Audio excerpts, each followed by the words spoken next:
Hey everyone, welcome to the Shores.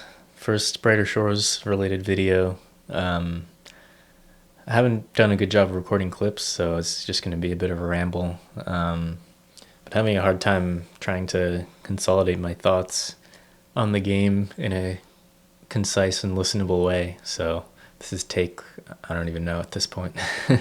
Maybe it'll be the one, maybe it won't. But if I keep trying too many times, it'll never come out. So I think the final product will just have to be rambly, as many of my videos are anyways. So yeah, Brighter Shores, new Andrew Gower game with his two Gower brothers on it also, I think. First time since RuneScape 23 years ago, so it's pretty exciting. I imagine quite a few RuneScape players have given it a try, and probably some non-RuneScape players too. It's been out for 6 weeks. It's an early access game, so not every feature, not every core mechanic has been implemented yet, I'll say that. But it's certainly a playable game as it is now, just a bit bare bones, you could say. And as you can see, I'm still making progress on the free-to-play UIM, so I was working on crafting before this, but I decided to go back to mostly AFKing to play Brighter Shores and give it a shot. And then they released leagues and removed more than half of the free-to-play worlds, so things like crafting in particular are pretty miserable to train, so it doesn't really seem worth it. So yeah, I've got the free-to-play UAM, RS3 free-to-play Ironman that's about all I need. I need to be able to right-click on the client once every 5 minutes. I'm doing the holiday event, which gives pretty decent fletching XP for AFK. And I have the OG main account, just gaining some combat XP, because why not?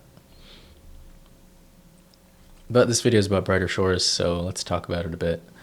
Yeah, I've pretty much been playing every day, and for the most part enjoying the game. I am, let's look at my skills. Yeah, 1338 total level. I'm ranked 150 total level, so not too bad. I haven't been no-lifing, I haven't been taking time off of work or losing sleep or anything like that. Just been playing, similar hours to what I currently play or was playing with RuneScape, and focusing this game AFKing RS now. There's a lot to say about this game. It's going to be hard to cover everything. I assume a lot of people watching this have at least played a little bit, so they kind of understand the basics of the game, but it's not so different from RuneScape in a lot of ways. Like, as you can see, there are professions that definitely some overlap in themes with RuneScape, but also some unique stuff. You level up your professions to unlock higher level stuff. There are skill level requirements for quests. These are the quests that currently exist. So the reason I decided to finally make this video is because I actually finished all the quests today, which is kind of a nice milestone. It takes a fair bit of time to get all the levels up for that. So it wasn't my sole focus for the last 6 weeks since the game came out, but probably spent, I don't know, maybe 4 of those weeks focused on those goals. So yeah, medieval fantasy MMORPG with skills and quests, but they work a bit differently than RuneScape for sure. The map is broken into discrete episodes, which don't really interact with each other that much. So your skills are limited to the episode that they are part of. So right now I'm in Chronopolis, which is episode 4. I'm training the leather worker skill, which is not terribly interesting, just kind of a semi AFK or pretty AFK money making skill right now, but the leathers that you make will be useful in the next episode for making armor. You start in Hopeport and you unlock the episodes linearly. So Hopeport has fishing and cooking, and it has alchemy and foraging. Alchemy is making potions in this game, not turning things into gold. And then Hope Forest has woodcutting and carpentry and another similar gathering skill. Every episode has a combat skill. Those are all pretty much identical to train, but are treated as different skills, which I think will be changed soon, actually, because that's a pretty common complaint with the player base. The mine has mining, which is cool. I'd kind of like to train that in the future. And then it has 3 different weapon making skills for different types of weapons: bone wright, blacksmith, and stonemason. that's where I should mention that the game has factions. So at a certain point, I think midway through Hope Forest, you have to lock into one faction, which is an irreversible decision. There's Cryo Knight, Hammer Mage, and Guardian, and those basically have different attack style strengths. So I chose Hammer Mage, which is like lightning style and uses stone-based weapons and armor. So that's why my stonemason level is higher, because you can use it to make weapons for your faction. Cryo Knight uses metal type of armor and weapons based on the blacksmith skill, and attacks with like a ice style primarily. And then Bone Right is for Guardian, which is like a bone and wood type of faction. So kind of cool and unique, but it's also kind of like a rock, paper, scissors style of system where one is stronger against another and weaker against the other one. And so it's sort of similar to the combat triangle in RuneScape, I guess. In addition to that, there's also 3 other styles. So there's Impact, Inferni, and Necro, which there are no factions for yet. I'm not sure if there will be, but there are monsters that you fight that main those styles, and you have like each piece of armor has a stat for each style. What else? The map is pretty large, especially for an early access game. I mean, it's quite large, and the map style is rooms, so you're only inside one room at a time, and only that is rendered at a time. And there aren't really like worlds the way there are in RuneScape. You can get seamlessly switched between servers whenever you change rooms, and each room has like a capacity for number of players. So for rooms that have basically rooms that have monsters that you can fight is where the capacity is lower, so that you don't have to be fighting for spawns too much, though sometimes you still might. So the like back-end server infrastructure style is pretty different from RuneScape also. So yeah, that's I guess kind of a summary of what the game is like. The skilling training is also pretty different from RuneScape. The levels go up to 500, and the time between levels doesn't really change that much from like in certain ranges. From 20 to 200, your XP rate generally keeps up with your difference between levels, such that your levels per hour doesn't change that much. And then 200 to 500 is also the same, but just slower.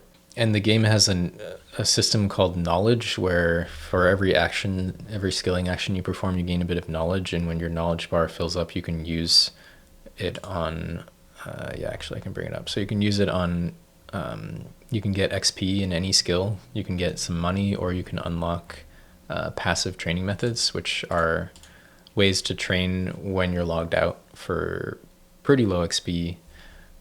So yeah, you can treat this game as an idle game, but your progression will be around like maybe 5%, maybe less of the XP per hour of actually training. So it's like you put yourself there overnight, and you can just keep that going if you don't really want to play the game anymore and very slowly progress, but it's not really very significant.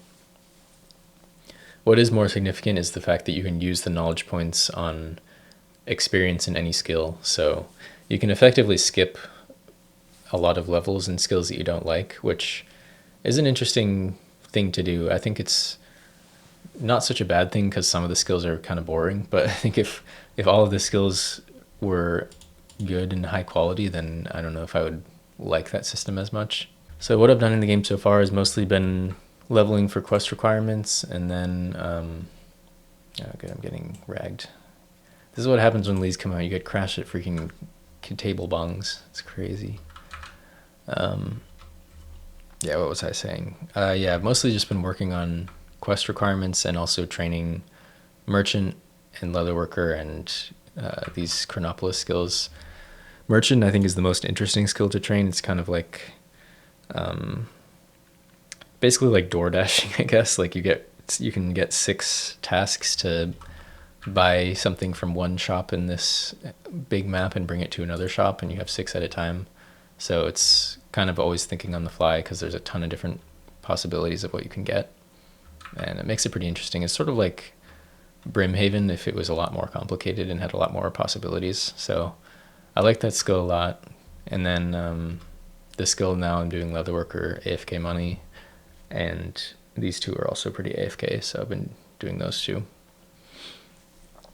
And then Stonemason, most of my levels have come from knowledge points. I think I leveled that to like 50 or so, and then have just been putting knowledge points in it because it's a useful skill and it's also slow and expensive. So that's pretty much a short summary of what I've done in game so far. I think I've put in, I don't know, maybe 400 hours, but I'm not exactly sure. Yeah, I haven't been going crazy, but just been playing pretty consistently.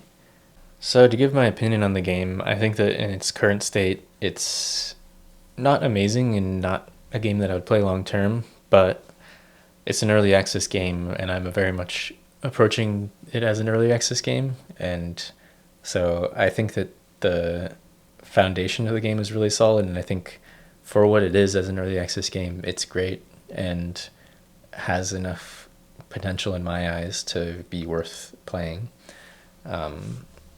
To play this game right now for more than, I don't know, 50, 100 hours, I would say, is to be an early adopter and to be hopeful for the future. I'm sure there are some people who would be happy to just keep playing the game forever as it is right now, but I think the consensus amongst most of the community is that it's cool, it's a good framework, it's a good foundation, but it's very simple and bare bones right now, and it just needs to be fleshed out. And that's what an early access game is, right? So I'm continuing to play because I'm hopeful for the future, and I'm excited to see what they come up with. And if it's anything like the early years of RuneScape, it's going to be really awesome. And then I would, I feel like as a RuneScape player now, and as someone who played through old school RuneScape, the sort of dream is to be able to go back to the mid 2000s, early 2000s, and be a fully brain developed adult who can grind and be like a high level player during that kind of time period. So of course it's not ever going to be exactly like that, because the player base of this game is, I think, mostly adults, similar to RuneScape. So it's not gonna, like, you're never gonna be able to recreate the childlike wonder of playing RuneScape as a 8-year-old or whatever.